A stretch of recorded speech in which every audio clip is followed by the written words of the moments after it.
This is the Lewitt Ray cardioid condenser microphone with Aura technology that detects how far you are from the microphone and adjusts to your voice. They call it autofocus for your voice. Not only can it detect how far you are from the microphone, you can program it to mute once you get a certain distance from the microphone. And you can also mute it with a touch of a button on the front panel. I'll show you that in just a second. Based on the Lewitt LCT 440 Pure, it's an XLR connection that requires 48 volt phantom power, has 120 ohm internal impedance, max SPL of 131 decibels, 86 decibel signal to noise ratio, and 123 decibel dynamic range. It has a 1-inch or 25.4 millimeter transducer, and the diaphragm is 3 micron gold sputtered mylar. All right, enough of the nerdy stuff that most of us that aren't not microphone people don't understand, but I know that's important to a lot of people, so I want to put it out there. Let's take a look what comes in the box, and then we're going to test it out. Inside the box, you got your basic guide. You need to scan it in order to get the full guide online. You got some regulatory information. You got a carrying bag for the microphone with a couple nice Lewitt decals. Right in the middle here, you have the microphone itself.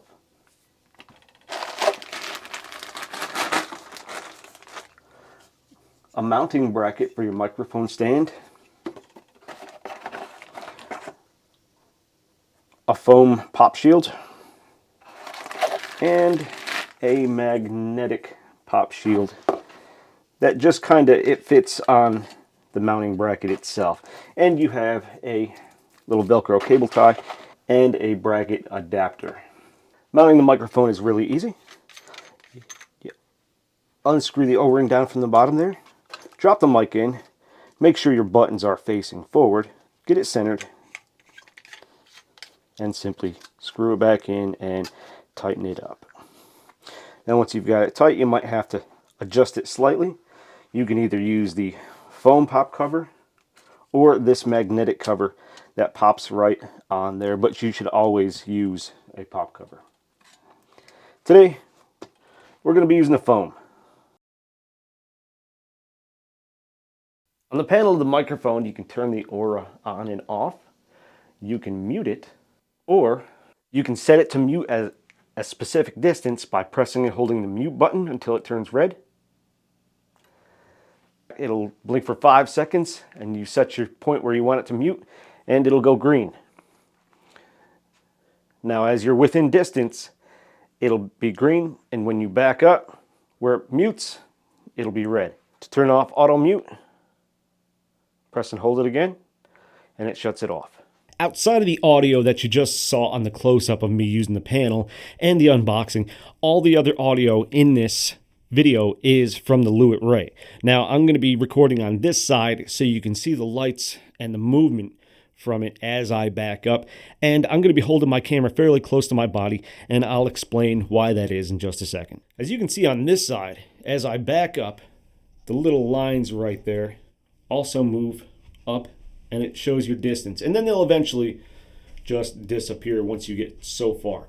Now, as you can tell, using this microphone in this room has terrible acoustics.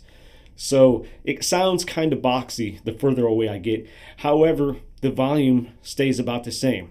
Now, the reason I was telling you that I'm holding the camera this close to my body, and I know it's very unsteady, and I apologize, but it doesn't detect my voice. It detects my whole body. That's the Aura technology. It uses some kind of laser, and some kind of sensor. I don't know. I said laser. I shouldn't have said laser because I really don't know.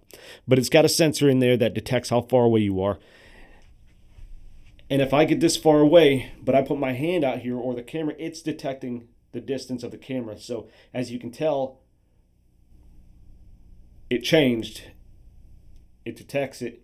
It adjusts it to the distance here. So I sound further away. So keep that in mind whenever you're using this thing. If you're coming close to it and you reach out, it's going to adjust to the closest thing within proximity of the sensors. So back here, it's good. If I put something between me and the microphone, it kind of sounds a little bad. It sounds far away. But I really don't know how many people would actually be getting that far away now. If you're using this for a podcast, you're obviously, you might be moving back a little bit. And if you got a good acoustics in the room, it's going to sound best. But I doubt anybody's going to be doing anything from way back here. But it's a hot mic, so it will detect stuff way back in the background. Now, if you're singing into it, you're going to be right up close to it anyway. And it's going to sound fantastic. But if you're doing a podcast, you might be this far away. You might be this far away. I doubt you'll be this far away. It's going to sound best up close, but it does have the ability to sound better even though you're backing up a bit. So it adjusts, and that's great.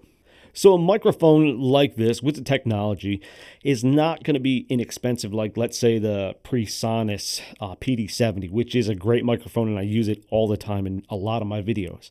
It's going to be closer to, let's say, the Shure SM7B, which runs you at $399. However, this won't run you at $399. It'll run you $349. And you might be able to catch some sales here and there. If you want to check it out, there is an affiliate link down in the description and the pinned comment for Zounds. And I do get a decent little commission from that if you buy it from that link. One other thing is you can use the box that it comes in as a microphone stand. Because maybe you spent $350 on the microphone and now you can't afford a stand. Most people have microphone stands, and you can pick up a decent armed microphone stand off Amazon from anywhere from $30 to $80. So it's a cool concept, but it's not very practical unless you're in a pinch. That's going to do it. Hope you like this review of the Lewitt Ray with OR Technology. Thanks for watching. Hit that like and subscribe button if you're not already a subscriber, and we'll see you next time.